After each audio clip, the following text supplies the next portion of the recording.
सौंदर्य, पहले तो काफी कमाल की जर्नी आपकी रही है, जिस तरह से लोगों ने आपको प्यार किया है। लोग पहले भी आपको काफी अमेजिंग प्यार करते थे, और उससे ज्यादा अब तो मैं जिस तरह ट्विटर की बात करूँ, सोशल मीडिया में आपको काफी प्यार मिल रहा है। सबसे पहला मेरा सवाल रहेगा कि आपने ऐसी क्या कुछ ट्राई करके गए थे कि उस घर में मेरे को ये जाके अचीव करना, और अचीव किया, और क्या आपने अचीव नहीं किया अब तक?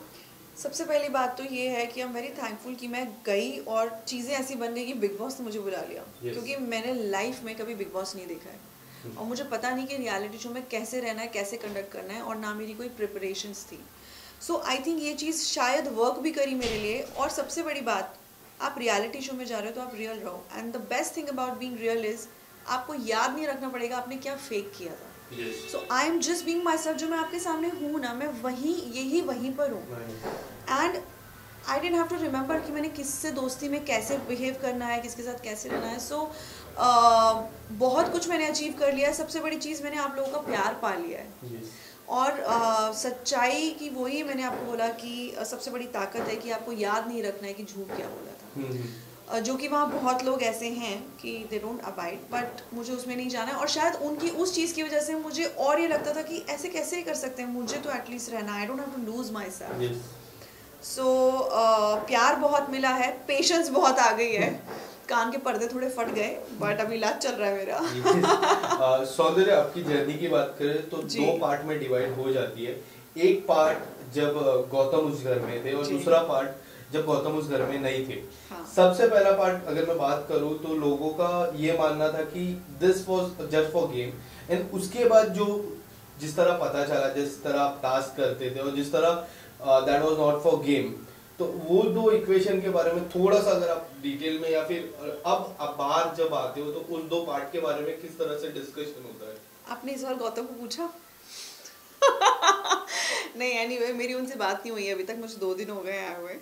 फोन नहीं आया उनका, तो अभी आपको पता लग गया होगा कि क्या गेम है और क्या नहीं है। एनीवे जो मेरा उनके साथ भी जो मेरा बॉन्ड था, it was very genuine and real. और मैंने हर जगह, I am not sharing away from talking about this, मेरा जिसके साथ भी बॉन्ड बना है बहुत ही जेन्युइन। चाहे वो प्रियंका अंकित के साथ रहा हो, चाहे वो 5 हफ्ते के लिए रहा, बट वो बहुत जेन्युइन था। तो झगड़ा उनसे भी हुआ ना, तो उस पर किसी ने सवाल नहीं उठाया। स्टैन के साथ भी था ना, उसके बाद वो मंडली में चले गए, उस पर किसी ने सवाल नहीं उठाया।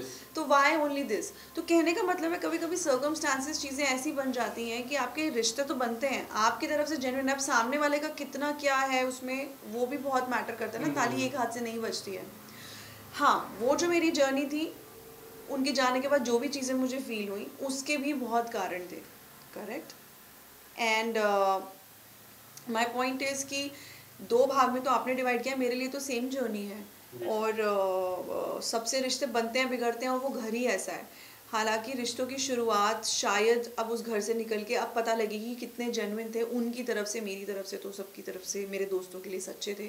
बट हाँ, मुझे लगता है हम लोग जानी दुश्मन नहीं है एक दूसरे के, और सब लोग अच्छे से मिलेंगे, बात करेंगे जब फिनाले पे मिलेंगे और हमारी बातें होंगी, सब गिले शिकवे हो जाएंगे, क्योंकि वो गेम का हिस्सा थे। सब लोग तो झगड़ा करते थे, बट बाहर आके कौन चीनी आटे रोटी पराठे पे झगड़ा करेगा, आप मुझे बताओ। क्या आपको लगता है कि जिस तरह आपका इविक्शन अनफेयर था, उसी तरह सेम वाइज अंकित का भी इविक्शन कई हद तक अनफेयर था? मेरे केस में तो बहुत अनफेयर था, और मेरा ये नहीं था कि मुझे जाना था। अंकित को हमेशा से था कि मुझे जाना था, और मेरे टाइम में वोटिंग लाइंस भी बंद नहीं थी। तो as per the votes, in fact Tina 10th week में जाके वापस आए थे। सो सबको भी यही था। और फिर वो सब जो हो गया कि घर वाले डिसाइड करेंगे, तो घर वाले कैसे डिसाइड कर सकते हैं, क्योंकि हम यहाँ ऑडियंस के लिए हैं। करेक्ट। तो ऑडियंस का हक आप उनको नहीं दे सकते हो फॉर दिस पर्टिकुलर रीज़न। उस टाइम पे शायद वोटिंग लाइन बंद थे। एंड अपार्ट फ्रॉम दैट, अंकित का ऑलरेडी था कि मेरा हो गया है। मेरे केस में ऐसा नहीं था, मुझे ज़बरदस्ती थ्रेड समझ के निकाला गया वहाँ से। क्यों? क्योंकि अगर मैं होती तो शायद वो आगे नहीं बढ़ पाते, और उसको आप बोल रहे हो अरे इन्वॉल्वमेंट नहीं है, अर्चना के साथ है। अगर मैं किसी की भेड़ चाल में होती या मेरा इन्वॉल्वमेंट नहीं होता, तो टारगेट सौंदर्य शर्मा नहीं होती, क्योंकि मैं भी अलायंस बनाती, मंडली में घुस जाती, या ज़रूरत पड़ने पर अंकित चले गए तो जैसे प्रियंका ने टीना और शालीन के साथ दोस्ती किया, फिर उनसे झगड़ा किया, फिर उनको लगा कि मेरी अर्चना का झगड़ा हो रहा है, तो उन्होंने अर्चना से बात करना शुरू किया। सो माई पॉइंट इज सबने परम्यूटेशन कॉम्बिनेशन बनाए सिवाय मेरे, और अगर मैंने बनाए होते गेम के लिए और मैं सोचती कि मैं वोट के लिए लोगों से दोस्ती के लिए मुझे करना है, तो आज मैं अंदर होती, आपके सामने बैठ के इंटरव्यू नहीं दे रही होती 2 हफ्ता पहले।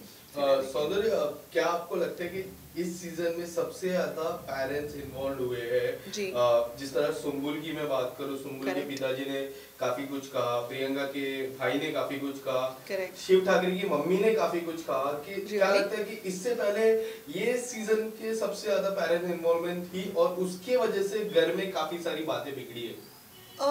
मेरे को लगता है पेरेंट्स के आने से बातें बिगड़ती नहीं हैं, बनती हैं, सबके पॉइंट ऑफ व्यू होते हैं। और मुझे एक्चुअली अभी तक मैं एपिसोड्स देख नहीं पाई हूँ, तो मुझे नहीं पता है कि उनकी आई ने क्या बोला, उनके भाई ने कितना बोला है, या बाकियों के पेरेंट्स ने कितना क्या बोला है। बट मेरा ये मानना है कि डेफिनेटली पेरेंट्स के आने से एनर्जी चेंज हो गई थी, वाइब चेंज हो गई थी, और बाहर का कोई भी इंसान आता है तो एक पॉइंट ऑफ व्यू लेकर आता है, कोई भी हो, अच्छा बुरा सबके लिए। But what it did best for all of us is कि सबको एक इमोशनली स्ट्रेंथन किया उस चीज़ ने। और रही बात बाहर के पॉइंट ऑफ व्यू की, अब है पॉइंट ऑफ व्यू, जो चीज़ें बाहर चल रही है हमको तो नहीं पता थी, करेक्ट, और मुझे तो अभी भी नहीं पता है कि किसने क्या बोला है। I am still going through a lot. तो ये तो बहुत ही अच्छा और एक यूनिक चीज़ बिग बॉस ने लेके आया कि फैमिली को भी इन्वॉल्व किया। जैसे आपका इलेक्शन गलत हुआ है, वैसे सब लोग को रहे थे सुम्बुल का गेम में कुछ इन्वॉल्व नहीं है, सुम्बुल हो गया, एमसी स्टैंड हो गया, आप इसके बारे में क्या बोलना चाहोगे? आपको क्या लगता है, आपके हिसाब से कौन वीक है बिग बॉस में अभी? मैं ये नहीं कहूँगी वीक है, क्योंकि जिन लोगों को स्टार्टिंग से वीक भेड़ चाल बोलते थे वो तो फाइनल तक आ गए, और जो खेलने वाले लोग हैं वो आपके सामने बैठ के इंटरव्यू दे रहे हैं।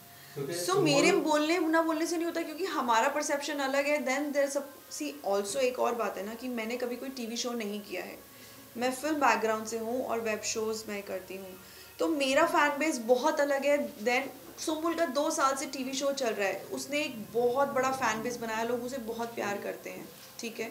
उनकी शायद वही पर्सनालिटी है कि वो इतने अग्रेसिव नहीं हैं, वो जैसी हैं शांत हैं, तो इन्वॉल्वमेंट उनका है, उनके लेवल पर है, मतलब वो जैसी हैं उस तरीके से है। अब जैसे मेरा नेचर है, मुझे बोलते थे सौंदर्य का इन्वॉल्वमेंट नहीं है, अर्चना के साथ है, बट मेरा इन्वॉल्वमेंट ये है कि मैं तुम्हारी तरह कैमरे के लिए झूठा अट्रैक्शन नहीं दे सकती हूँ, क्योंकि मैं रियलिटी शो में आई हूँ। I have to be honest to myself. Just because मैं एक रियलिटी शो में आई हूँ, मैं एक झूठ मूठ का तांडव नहीं खड़ा कर दूंगी कॉफ़ी के ऊपर, आमंड मिल्क के ऊपर। सो आई थिंक ऐसे ही सबकी पर्सनालिटी और 5 उंगली बराबर नहीं हो सकती। तो so is Stan's personality, so is Sumbul's personality, so is Nimrit's personality, ऐसी शिव की अलग पर्सनालिटी है, तो सबकी अलग अलग पर्सनालिटीज़ हैं।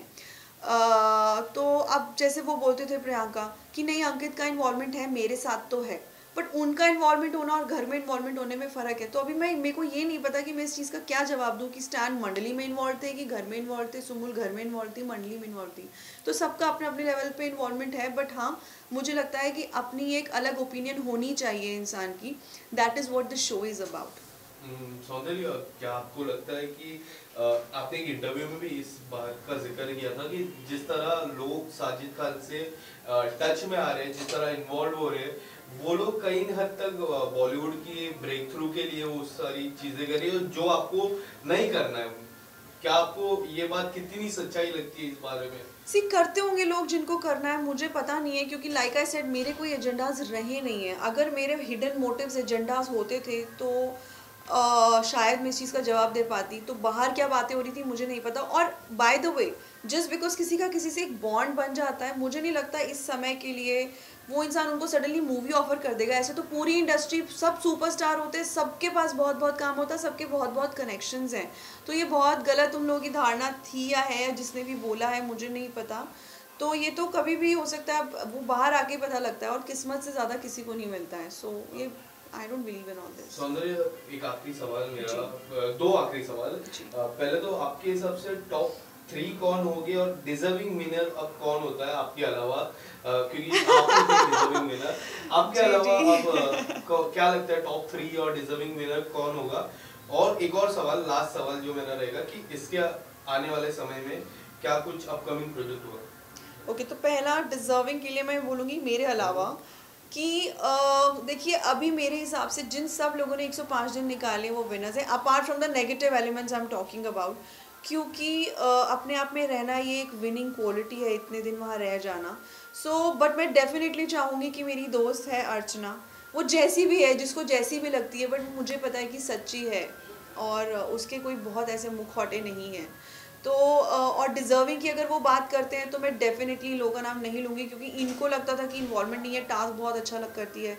तो सबसे बड़ी बात तो ये है कि वही उनके अंदर लीडरशिप क्वालिटीज़ नहीं है, somewhere if you feel. So as for me my top 3 would be, deserving one is here, but मैं चाहती हूँ कि मेरी फ्रेंड अर्चना हो उसमें, अब निमृत हो, क्योंकि जो लोग सच्चे हैं, रियल हैं, जैसे भी हैं वो लोग एटलीस्ट सामने हैं, ठीक है। तो बाकी लोगों को मुझे पता नहीं, God bless them, all the very best in fact to everybody, and I will say may the best one win, but ये मेरी चाहत है, क्योंकि मुझे पता है हम वहाँ 24 घंटे रहें कि कौन सच्चे हैं, कौन अच्छे हैं, कौन डिजर्विंग है।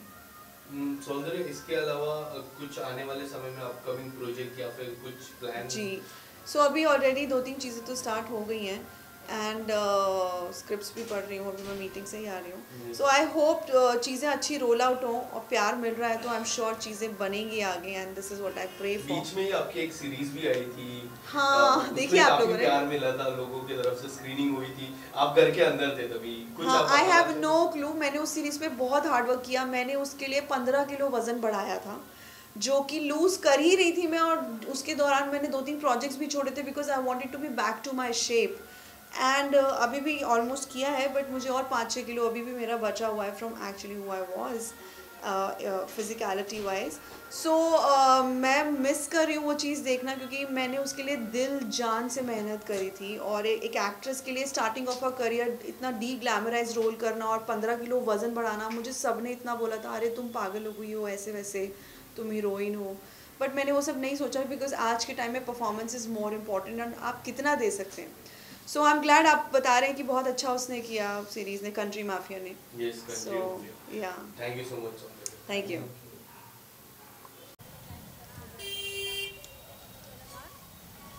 बड़ा हो गया करे, एक मिनट का वेट तो डायरेक्ट जाते ले ले,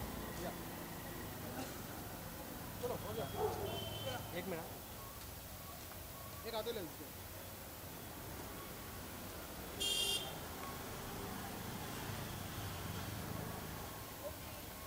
चल जाते ले, थैंक यू।